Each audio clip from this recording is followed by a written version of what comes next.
साहिबान, हमारा आज का जो टॉपिक है या चिंतन का विषय है वो है द मिशन ऑफ देवात्मा, अर्थात मिशन ए देवत। इसको साधारण भाषा में हम देवात्मा का मिशन या असल मकसद भी कह सकते हैं। तो आओ इसको थोड़ा सा देख लेते हैं कि देवात्मा का जो मिशन है, क्या वो वैसा ही मिशन है कि जैसा कि किसी एक सत्य को किसी प्रकार से देखना या उसका प्रचार करना, या किसी प्रकार की एक डिस्कवरी को पेश करना, या देवात्मा का मिशन दूसरे साइंटिस्टों की तरह किसी पर्टिकुलर फील्ड में कोई रिसर्च करना। बहुत से ऐसे क्वेश्चंस हैं जो इस टॉपिक के आधार पर बेस्ड हैं। इस संसार में बहुत से और कई अलग अलग विषयों पे समाज सुधारक हुए हैं, तो क्या देवात्मा भी उनमें से ही वन ऑफ देम है? इसको आज थोड़ा सा देख लेते हैं। तो इससे पहले कि हम आज का टॉपिक शुरू करें, आओ सुनते हैं चंद लाइनें हमारे बहुत ही अजीज रवि जोसन की आवाज में। Thank you sir. देव जीवन ਨੂੰ ਵਿਕਸਿਤ ਕਰਨਾ,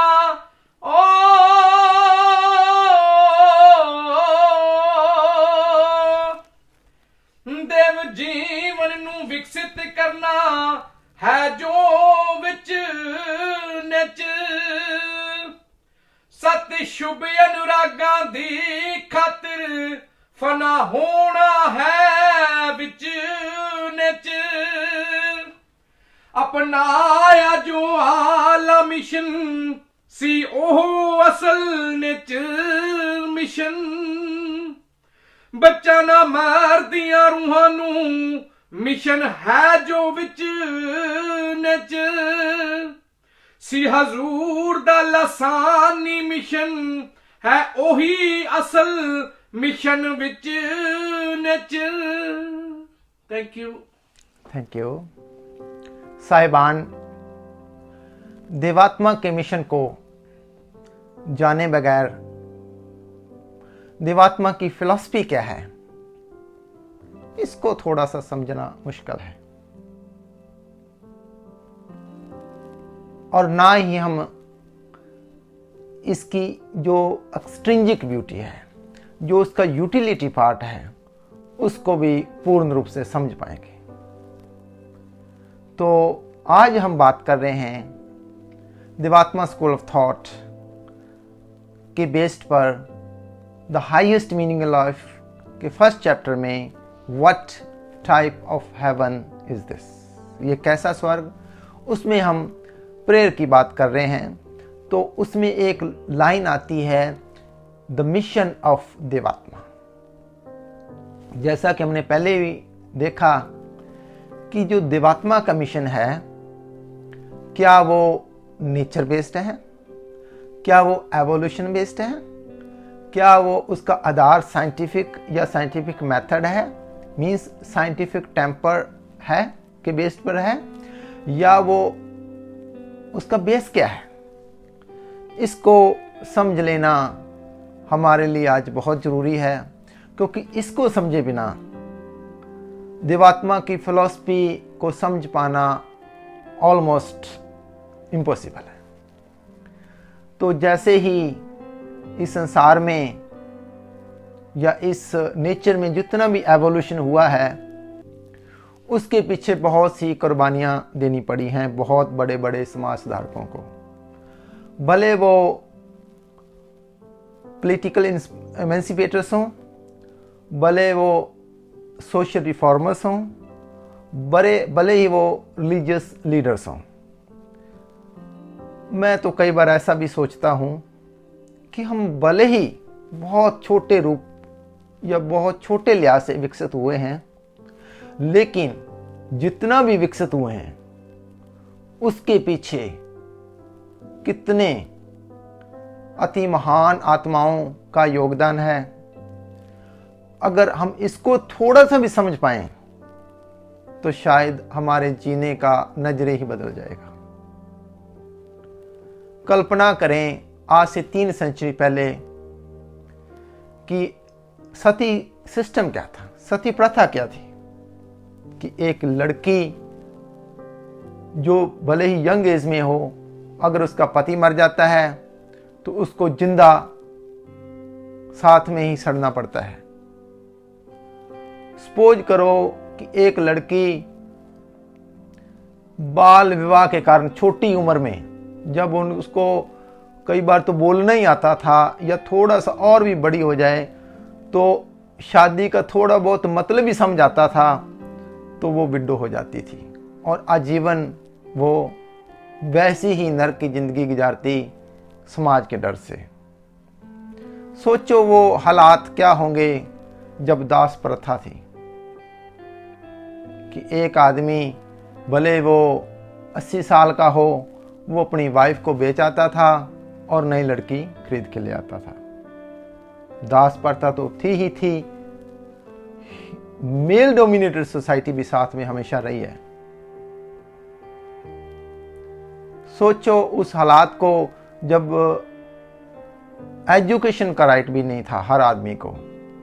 सोचें उन हालातों को जब विमेन राइट्स तो बहुत बड़ी दूर की बात थी, विमेन्स को वोटिंग का राइट भी नहीं था। आज हम जिस कंट्री से बोल रहे हैं, लंदन की वो अति महान धरती जहां पे 100 इयर्स पहले ही विमेन को वोटिंग का राइट मिला है, और उसके लिए भी 100 इयर्स लगे हैं संग्राम करते करते, तब जाके मिला है। 1918 में जैसे ही फर्स्ट वर्ल्ड वार खत्म हुआ तो एक लॉ बना दिया गया कि कुछ वीमेंस को ही वोटिंग का राइट है, जिनके पास प्रॉपर्टी है या जिसके हस्बैंड के पास प्रॉपर्टी है। उससे पहले उनको ये राइट्स ही नहीं था। तो धीरे धीरे ये हालात बढ़ते बढ़ते फाइनल 1920 के एंड में और 1929 के शुरुआत में वीमेंस को प्रॉपर मेल की तरह वोटिंग का राइट मिला।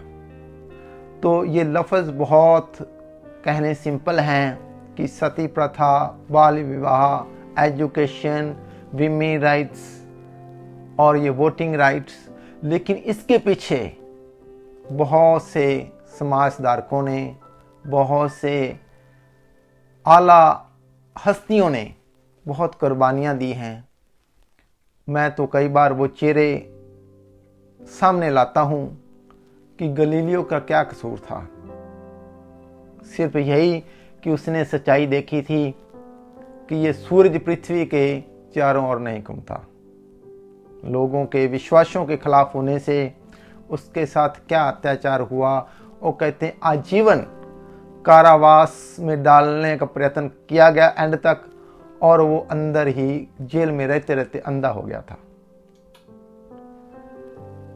डार्विन की क्या हालात होगी जब उसने एवोल्यूशन के प्रोसेस को देखा और उसको एक्सप्रेस किया, तो कहते हैं शायद ही कोई ऐसा एडजेक्टिव होगा जिससे उसको नहीं चढ़ाया गया, बंदर की औलाद कहकर। राजा राम मोहन राय के सामने क्या क्या मुसीबतें आईं।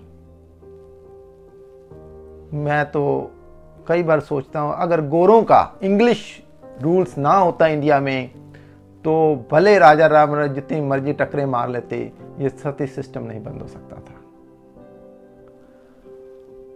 नाम बहुत हैं, टाइम बहुत कम है, तो ब्रीफ में मैं यही कहना चाहता हूं, इश्क किया था इन्होंने भी, इश्क किया था इन्होंने भी, वो भी रातों को जागे थे। इश्क किया था, ये जो मैं सात्विक जीवनधारियों की बातें बता रहा हूं, वो भी रातों को जागे थे। थी कोई चीज जिसके पीछे वो नंगे पांव भागे थे। वो क्या चीज थी जिसके पीछे वो भी नंगे पांव भागे थे, सोचो। और जिस दिन ये समझ आ गया कि उनके अंदर क्या ऐसी चीज थी कि बिना किसी दुनिया की परवाह किए, इतनी टॉर्चर की परवाह किए, उन्होंने अपने मिशन को पूरा करने के लिए सारा जोर लगा दिया। जब ब्रूनो को जिंदा जला दिया गया, जो साइंटिस्ट था, तो उसके बाद कहते हैं बहुत से साइंसदान, बहुत से वैज्ञानिक डर गए थे। लेकिन समय के साथ साथ ऐसे हालात पैदा हुए कि जिस साइंटिस्ट ने भी सच्चाई देखी उसको उजागर किया।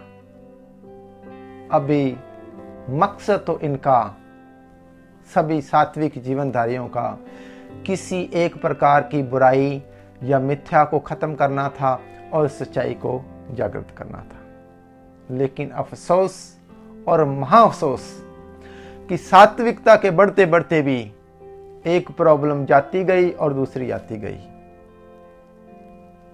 नेचर का विकास का कार्य वहीं पे रुकता रहा। क्रम चल रहा है, लेकिन कहते हैं स्पीड स्लो हो गई कि एक बुराई जाती गई और दूसरी उत्पन्न होती गई। महात्मा बुद्धा ने दुनिया को दुखी तो देखा और सुखी होने के रास्ते भी खोजने चाहे, लेकिन जो एक्चुअल चीज थी, जो जड़ थी, वो वैसी की वैसी रही। कहते हैं कि जड़ जब तक बुराई की थी तब तक ऊपर से पौधे को काट भी दें और दोबारा फिर शाखा बना लेता था। तो फ्राइड ने देखा ह्यूमन साइकोलॉजी को, तो कहते हैं उसको कितनी अड़चने आई जब उसने एक्सप्रेस किया कि ह्यूमन नेचर क्या है। आज तो फ्राइड को समझना बड़ा इजी है, जो साइकोलॉजी को जानते हैं और बड़ा अप्रिशिएट करते हैं कि ऐसा साइकोलॉजिस्ट जिसने इतना बड़ा रेवोल्यूशन ला दिया, ये मानना बड़ा आसान है। लेकिन जब उसने, कहते हैं, जो अपनी बुक्स पब्लिश की थी, तो कोई उनको रिव्यू देने को भी तैयार नहीं था। उनकी जो बुक्स थी वो विदाउट रिव्यू के थी। आज जब हम ये हाईएस्ट मीनिंग ऑफ लाइफ की रिव्यू की बात करते हैं, तो 4 तो रिव्यू इस बुक के हमने एंड में छाप दिए हैं जो हमको इम्पोर्टेंट लगे, लेकिन इतने रिव्यू आए हैं, उनकी एक और बुक बन सकती है। तो सोचो, जब फ्राइड ने अपनी बुक या अपनी एक नई रिसर्च को बुक की शेप में दिया, तो लोग यही नहीं कि उसको बुक को पढ़ना चाहते थे और कोई रिव्यू देना चाहते थे, बल्कि डरते थे समाज के डर से, क्योंकि ये नई बात अगर लोगों को पता लगेगी तो उसका अंजाम क्या होगा। और जो उसको फॉलो करता था, जो उसका फैन था, कहते हैं उसको जॉब से भी निकाल देते थे। तो जब सात्विकता इस लेवल पे भी पहुंची, तो बहुत बड़ी अड़चनों के बाद, बहुत बड़े संग्रामों के बाद ये एवोल्यूशन यहाँ तक पहुंचा है। और जिनकी मेहरबानियों से, कुर्बानियों से पहुंचा है, उनको भी बार बार सजदा करें। बुझाया पाप दी अग्नि नूं, पछाड़ा नीच रागां नूं। बुझाया पाप दी अग्नि नूं, पछाड़ा नीच रागां नूं।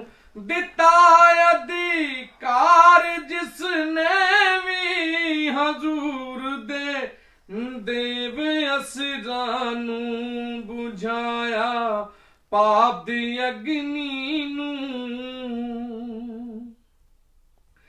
दिखाया पिछलियां पापां नूं। दिलाया भुलियां करज़ियां नूं। दिखाया पिछलियां पापां नूं। दिलाया भुलियां करज़ियां नूं। कफारा पिछलियां पापां दा, पछाचत नाश करने नूं।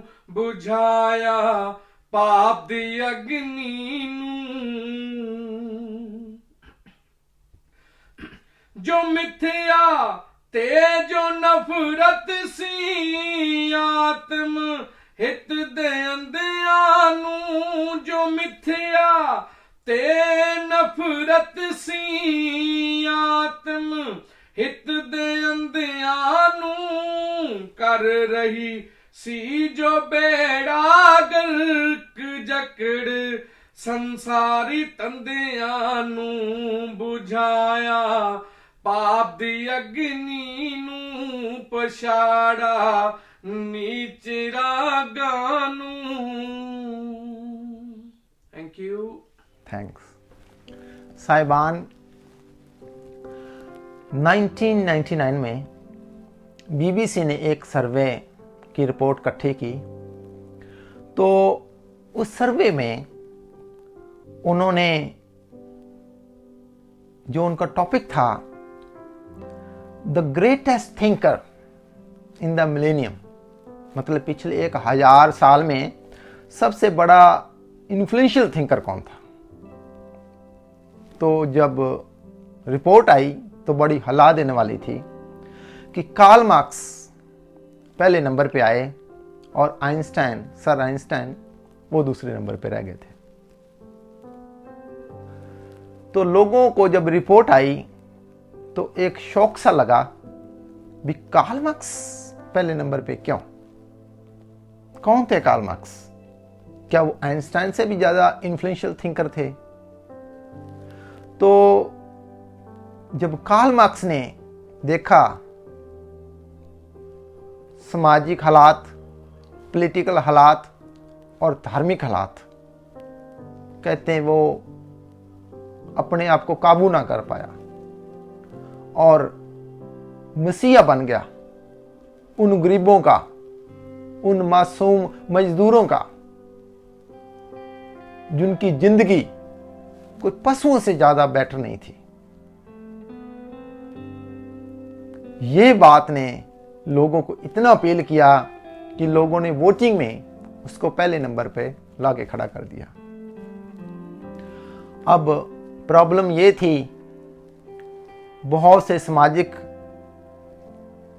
और राजनीतिक समाज सुधारक हुए हैं, अब्राहम लिंकन साहब, कार्ल मार्क्स साहब, राजा राममोहन राय साहब, बहुत से ऐसे हैं जिनका हम जितने भी नाम लेते जाएं लिस्ट बहुत लंबी है। लेकिन इनके अंदर, सभी के अंदर एक कॉमन चीज थी, वो थी हमदर्दी, किसी का दुख दर्द देख पाना, किसी की चीखें सुन पाना। तो जब इन्होंने ह्यूमैनिटी को बचाने के लिए दुखों के सागर में अपने आप को चकोल दिया, और कहते हैं कार्ल मार्क्स कि एक बार ऐसे भी हालात हो गए कि 2 टाइम खाने के भी मुश्किलें आने लगी। इन्होंने कहा चलो मैं पार्ट टाइम जॉब कर लेता हूं। तो उनकी वाइफ,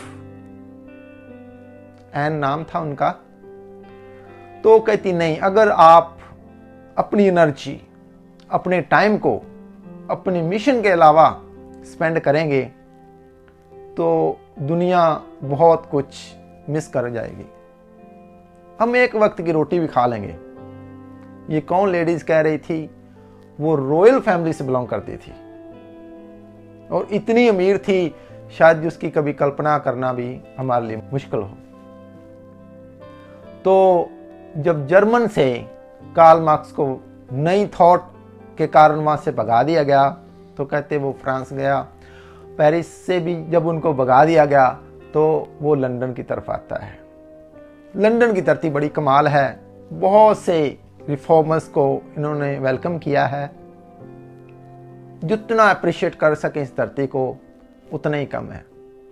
लेकिन जैसे ही हमने पहले भी कहा कि समाज का सुधार होते होते कहीं न कहीं एक ऐसा लेवल आ गया कि एक प्रॉब्लम जाती रही और दूसरी आती रही, जिस सिलसिला जारी रहा।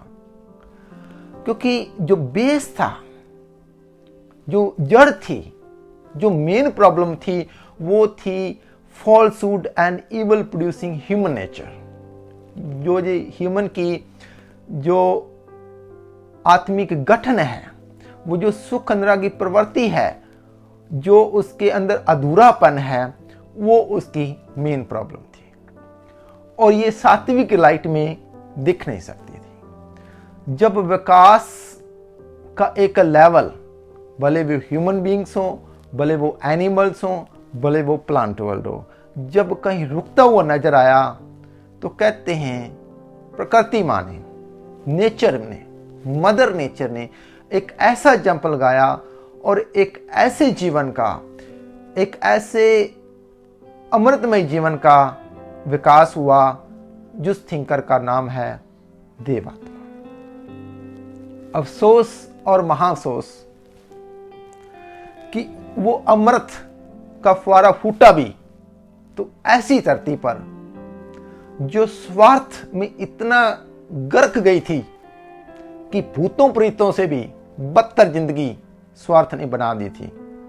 वो है आज भारत, जिसको हम इंडिया बोलते हैं, कि स्वार्थ के अलावा इंडियंस को कोई चीज समझ आती नहीं। अगर देवात्मा यूरोप में या इंग्लैंड की धरती होते तो आज ह्यूमैनिटी का इतिहास कुछ और होता। खैर, नेचर के अपने नियम हैं, नेचर अपने नियमों से चलती है। क्या हालात हुए होंगे उसको थोड़ा सा देख लेते हैं। तो पहले हम देख लेते हैं कि देवात्मा का जो पर्पस था वो क्या था। देवात्मा की ही कोटेशन में मैं इसको कोट करना चाहता हूं।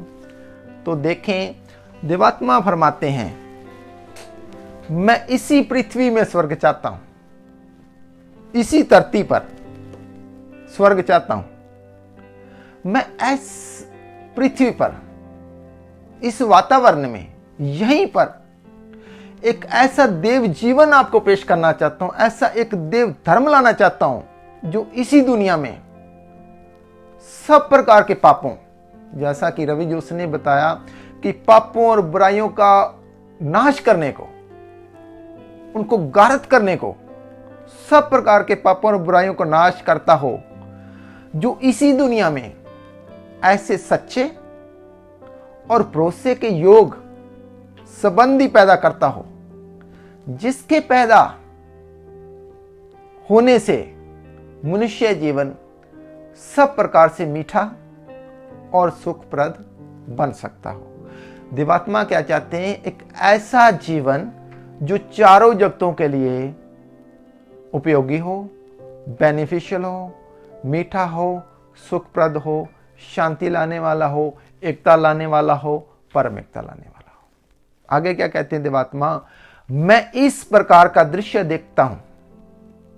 यह बड़ी ऑप्टिमिस्टिक बात है साथियों। मैं इस प्रकार का दृश्य देखता हूं कि जिसमें मनुष्य आत्मा एक दूसरे के लिए आकर्षीय, मतलब अट्रैक्टिव, हितकर, वफादार और भरोसे के योग्य प्रमाणित हो।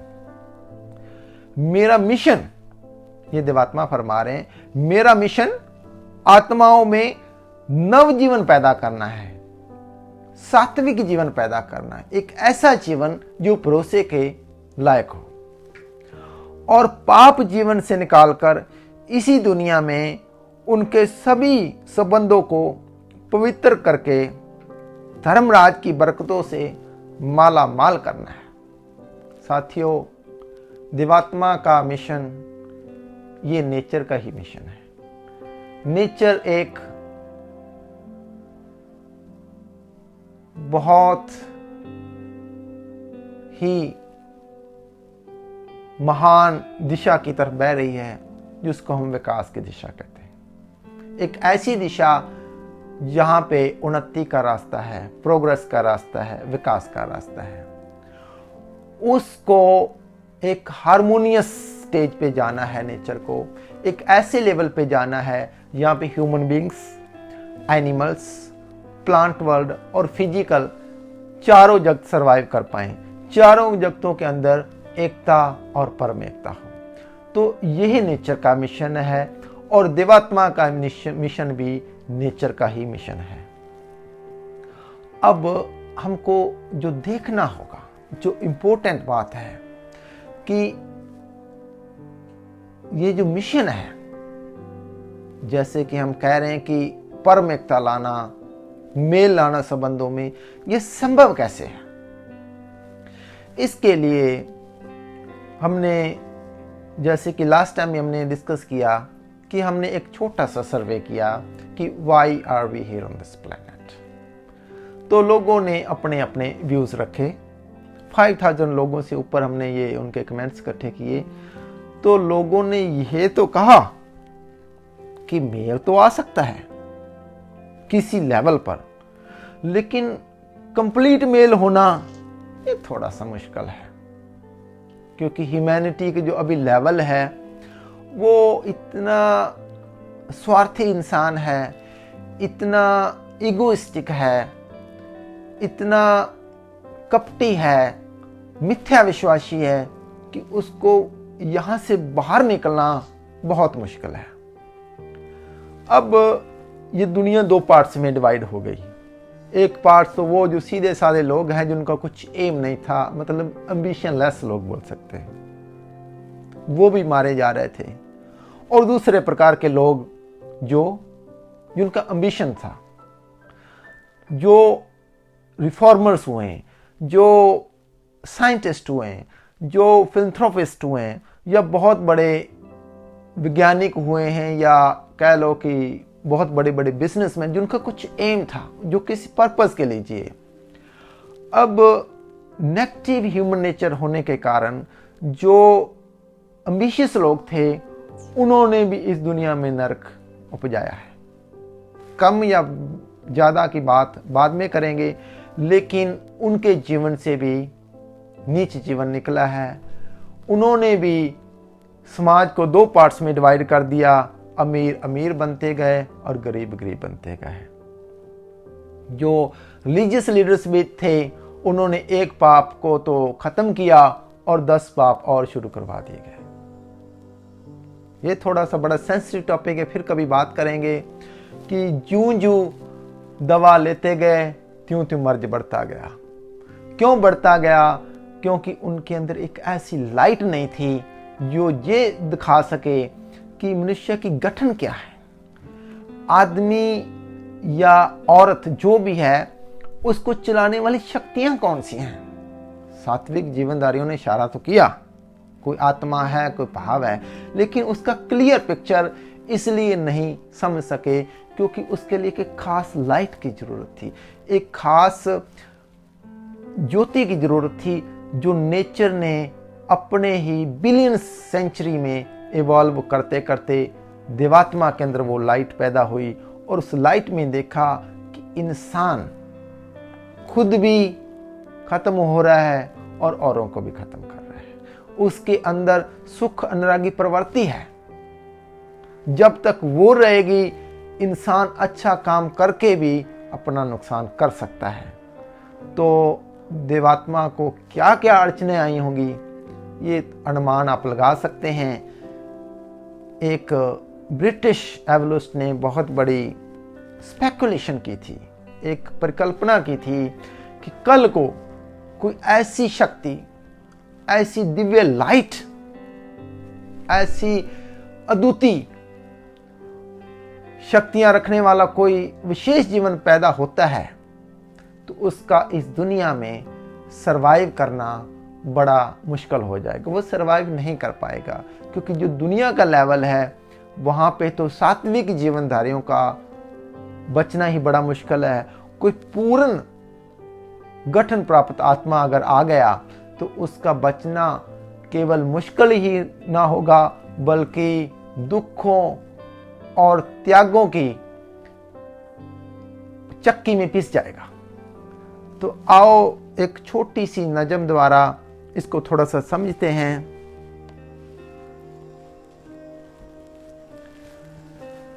सत शिव सुंदर ही देवात्मा का परम लक्ष्य हुए, सुनकर पतित और नीच मनुष्य जगत डा हुए। देवात्मा ने जब अपना परम लक्ष्य का गीत गाया कि सत शिव सुंदर ही देवात्मा का परम लक्ष्य हुए, सुनकर पतित और नीच मनुष्य जगत डा होवे, बनकर कपटी नीच घृणाकारी व महाकृतगण पूर्ण निर्दोष देवगुरु को देखकर यातनाएं सताए, तो भी सकल विभागों में नेचर के शुभ ही लाए, पर हाय पेश कोई न जाए। देवात्मा दुनिया को बचाने का संग्राम कर रहे थे और दुनिया इसको सुनने को तैयार नहीं थी। आगे देखते हैं। कर विकसित देव शक्तियां बने पूर्ण धर्मावतार, ले परमोत्तम जीवन व्रत, प्रकृति मां को दिया श्रृंगार, कुल कुर्बानियां देकर मानवता को तारन आए, मलाल कदर की बजाय देव हृदय कोई कुचला जाए। अपनों द्वारा तड़फाते देख, प्रकृति मां भी आंसू बहाए, पर हाय पेश कोई ना जाए। लाजमी था सत शिव सुंदर रागों को उत्पन्न व स्थापन करना, मिथ्या पाप फैले राज को गारत करने का संग्राम करना, चारों जगतों के परम हित हेतु उनसे जिंदा संबंध रखना। अद्वितीय व्रत व महाकठिन संग्राम खातिर हजूर को सदा धन, मान, बड़ाई, इज्जत, सुख, आराम, स्वास्थ्य व बल, इन सब का त्याग करके परम लक्ष्य की ओर बढ़ते जाना। इन सत्यों को इंसान बिना रोशनी के समझ ना पाएगा। विकसित हुई है देव तरंगे, अब यहां देवराज तो आएगा। साथियों, देवात्मा ने अपने परम लक्ष्य को, अपने मिशन को, मिशन देवत को, देव जीवन को विकसित करने के लिए और पापाचार को और मिथ्या को गारत करने के लिए क्या क्या यातनाएं सही हैं, शायद ह्यूमैनिटी कभी इसका अनुमान ना लगा पाएगी, क्योंकि कार्ल मार्क्स को समझना इजी है, क्योंकि वो जिस बात को एक्सप्रेस कर रहे हैं वो हमको दिखती है कि गरीब गरीब बन रहे थे और अमीर अमीर बन रहे थे। गरीबों को खाने के लिए भी, मजदूरों को स्पेशली 2 वक्त की रोटी भी नहीं मिल रही, तो वो कहते थे विद्रोह कर दो, तुम्हारे पास तो कुछ खोने को है ही नहीं, तुम क्या खोगे, इससे अच्छा तो तुम मर जाओ, ये कोई जिंदगी है। ये चीज तो हमको दिखती नहीं है। अब देवात्मा जिसकी बात कर रहे हैं वो समझ क्या आनी थी। राजा राम मोहन राय एक ऐसे जन थे जिनको चीखें पुकारें वो लेडीज की सुनाई दी, बाकी क्या सब बहरे थे क्या, बाकियों को नजर नहीं आता था। धर्म अवतारों की क्या कमी थी इंडिया में, क्या किसी पैगंबरों की कमी थी? लेकिन चीखें किसको सुनाई दी? राजा राम मोहन राय को। ये तो शारीरिक चीखें थी, लेकिन आत्माएं भी चीखें मार रही हैं, वो मर रही थी, ये किसको दिखाई नहीं देते। कौन देख सकता कि आत्मा मर रही है? जिस कंट्री में ये प्रचार हो कि आत्मा अमर है, ना उसको कुछ काट सकता है ना कुछ जला सकता है, वहां पे ये बात करना कि आत्मा भी मर रही है, इंसान भी मर रहे हैं, इंसान गारत हो रहे हैं, मिथ्या और बुराइयां उसको गारत कर रही हैं, नाश कर रही हैं, ये थॉट किसको समझाएगा? बड़ा मुश्किल है। लेकिन देवात्मा किस कचहरी में तड़फाए गए, क्या क्या सदमे खाए, क्या क्या दुखों की और पीड़नों की चक्की में पीसे, ये एक अलग टॉपिक है। काश हम इतना ही समझ पाए कि देवात्मा का मिशन वो नेचर का ही मिशन है। देवात्मा अपनी मर्जी से इस दुनिया में नहीं आए, विकास के क्रम ने अपने एक प्रोसेस के द्वारा विकसित होते होते उनको एक ऐसी जगह पे लाके खड़ा कर दिया कि ये व्रत ग्रहण करना, ये मिशन अपनाना उसकी मजबूरी हो गई थी। अब जो इसको समझ लेगा वो जीवन का असली मतलब, जीवन का असली अर्थ समझ पाएगा। जिसको ये समझ आ गया कि देवात्मा का मिशन या नेचर का मिशन क्या है, एवोल्यूशन का मिशन क्या है, द प्रोसेस ऑफ एवोल्यूशन का जो मकसद वो क्या है, जिस दिन ये समझ आ गया, इंसानियत किसी और डायमेंशन में जीना लग जाएगी। आप सभी का हित हो सके, शुभ हो सके। काश देवात्मा का मिशन हम सबको ज़्यादा से ज़्यादा उनकी ही रोशनी में दिखाई दे सके। आप सभी का धन्यवाद।